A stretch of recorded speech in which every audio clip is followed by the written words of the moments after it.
Daniel et Martha sont en couple depuis leur adolescence. Ils ont 3 enfants et semblent très heureux. Mais alors que Daniel effectue un voyage pour cause professionnelle, ce dernier va décider de cultiver un secret qui va malencontreusement être dévoilé, et ce d'une manière assez surprenante. Bonjour et bienvenue dans le journal ouvert des Bantous. Je suis ravie de vous retrouver aujourd'hui comme tous les dimanches à 17h pour une histoire mystique. Si vous êtes nouveau sur la chaîne et que ce genre d'histoire vous intéresse, n'oubliez pas de vous abonner pour ne plus rien rater. Sans plus tarder, je vous laisse découvrir les détails de cette histoire.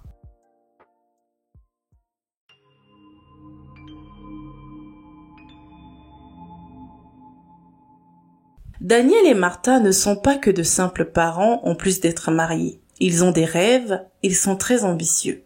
Vivant à l'époque à Brazzaville, Daniel, qui a suivi une formation dans les métiers de l'enseignement de l'éducation, recherche un emploi pour être professeur des écoles. Bien que complices et amoureux, dès qu'une opportunité de travail s'est présentée à Daniel, ils n'ont pas hésité, lui et sa femme, et ont dû accepter de faire un compromis pour leur avenir. En effet, Daniel devait aller à Nkayi, qui est une ville qui se situe à 250 kilomètres à peu près de la capitale de Brazzaville, déléguant ainsi à contre-cœur par la même occasion l'éducation de ses enfants à sa femme Martha. C'est alors qu'après quelques mois, Martha et les enfants vont rejoindre Daniel à Nkayi lors des vacances scolaires. Daniel est heureux de retrouver sa famille après de longs mois, mais est loin d'imaginer que ces retrouvailles vont inévitablement contribuer à la découverte du secret qu'il pense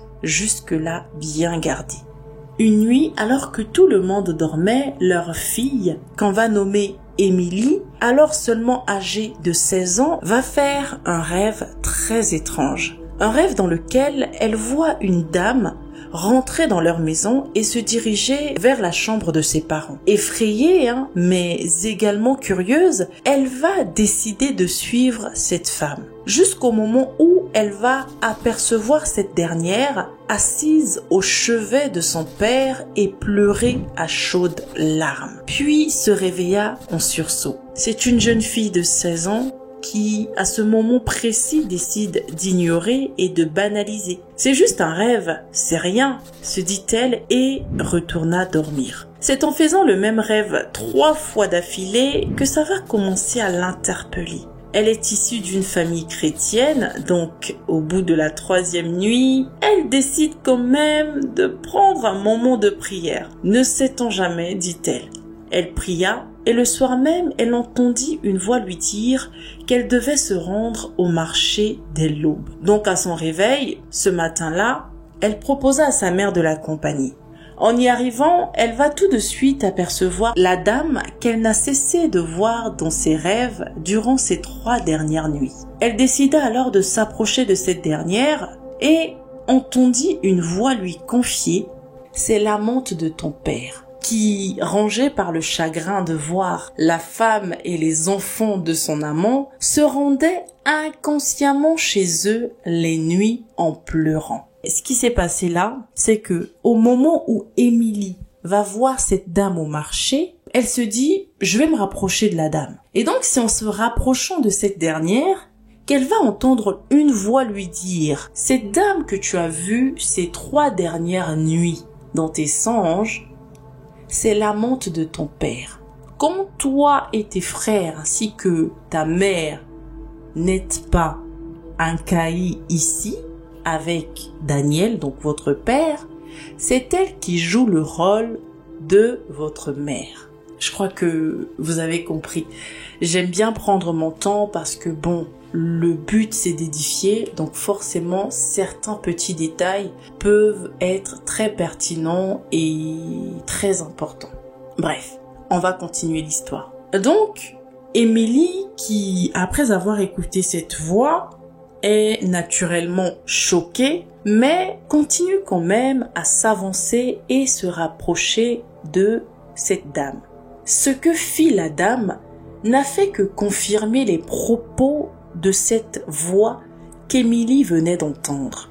En effet, la fameuse amante sursauta dès qu'elle vit Émilie et Martha. Martha, mère d'Émilie et épouse de Daniel, ignorait ce qui se passait. Elle proposa d'ailleurs d'acheter le poisson fumé que la dame, donc l'amante de son mari, vendait.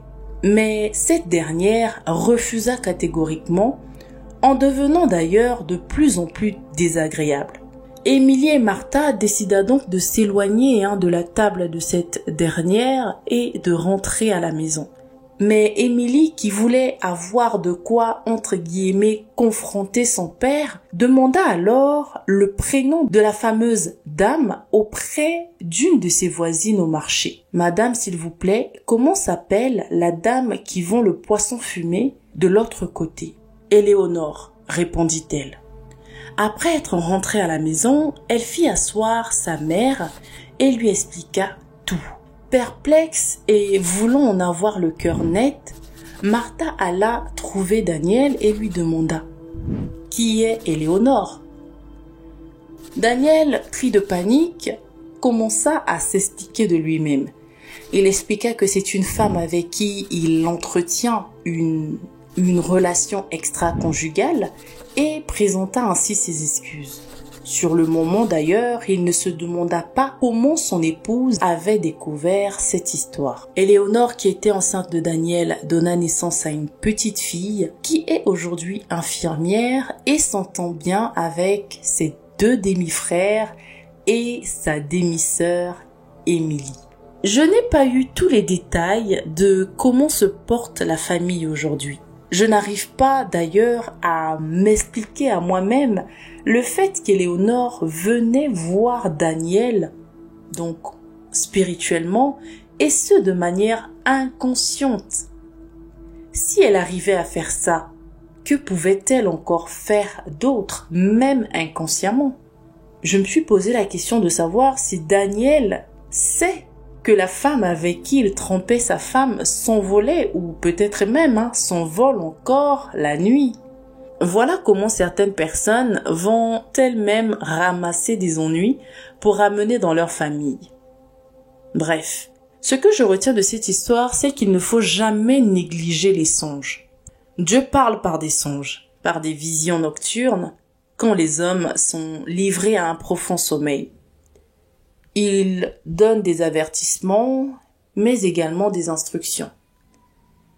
Je tiens à rassurer beaucoup d'entre nous que Dieu parle à n'importe qui en fait. Il parle à ses serviteurs comme il pourrait parler également à des gens qui ne le connaissent pas ou qui le connaissent mais ne l'ont pas encore accepté comme Seigneur et Sauveur. Toutefois, beaucoup de gens disent ne plus rêver du tout. Mais je pense que vous rêvez. C'est juste que vous ne vous en souvenez plus. Ce qui est quand même assez dommage et peut vous faire passer à côté de précieuses informations.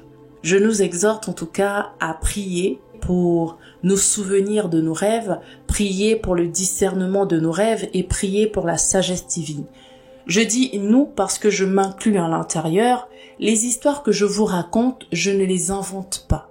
C'est des gens qui aiment ce que je fais, qui me contactent et qui décident de partager leur histoire afin que je la raconte à mon tour, afin d'édifier un plus grand nombre. Donc, quand vous écoutez ce genre d'histoire, ce que d'autres personnes ont vécu, je peux comprendre que vous soyez peut-être dans le doute ou en train de vous poser des questions, c'est tout à fait normal. J'incite toujours les gens à liker et à laisser un commentaire, parce que je sais que ces personnes qui m'écoutent raconter leur histoire peuvent venir dans les commentaires pour vous lire. Donc de grâce, s'il vous plaît, soyez respectueux et soyez gentils. Beaucoup d'entre nous vivent des choses assez mystiques, j'ai envie de dire, mais beaucoup n'ont pas le courage d'en parler, de peur d'être traités de fous ou de folles, même par leurs propres parents. Le fait que vous soyez tombé sur cette chaîne n'est peut-être pas un hasard. D'ailleurs, abonnez-vous parce que je partage des histoires tous les dimanches. Et n'hésitez pas à laisser des commentaires en tout cas. Dieu parle tantôt d'une manière, tantôt d'une autre, donc il peut choisir le canal du songe. Donc de grâce, prenez le temps de prier pour ça. Ne négligez pas. Il y a des rêves qui ne sont pas forcément un message de Dieu, ça c'est sûr. C'est des rêves qui sont des fois constitués de, vous savez, toutes les choses auxquelles vous avez pensé durant la journée. Mais il y a des rêves vraiment symboliques, des rêves qui délivrent un message. Je nous souhaite à tous d'être un peu plus attentifs à nos rêves, de prendre le temps de prier. Cela nous aidera d'abord à connaître la source de nos rêves et ensuite à comprendre leur signification. Mais de grâce, ne négligez pas vos songes, s'il vous plaît. En tout cas, j'espère que cette histoire vous aura plu. Si c'est le cas, n'hésitez pas à liker, partagez-la à une personne de votre entourage, ça peut toujours aider. Et quant à moi, je vous dis à dimanche prochain, à la même heure, pour une toute nouvelle histoire mystique. Bye bye!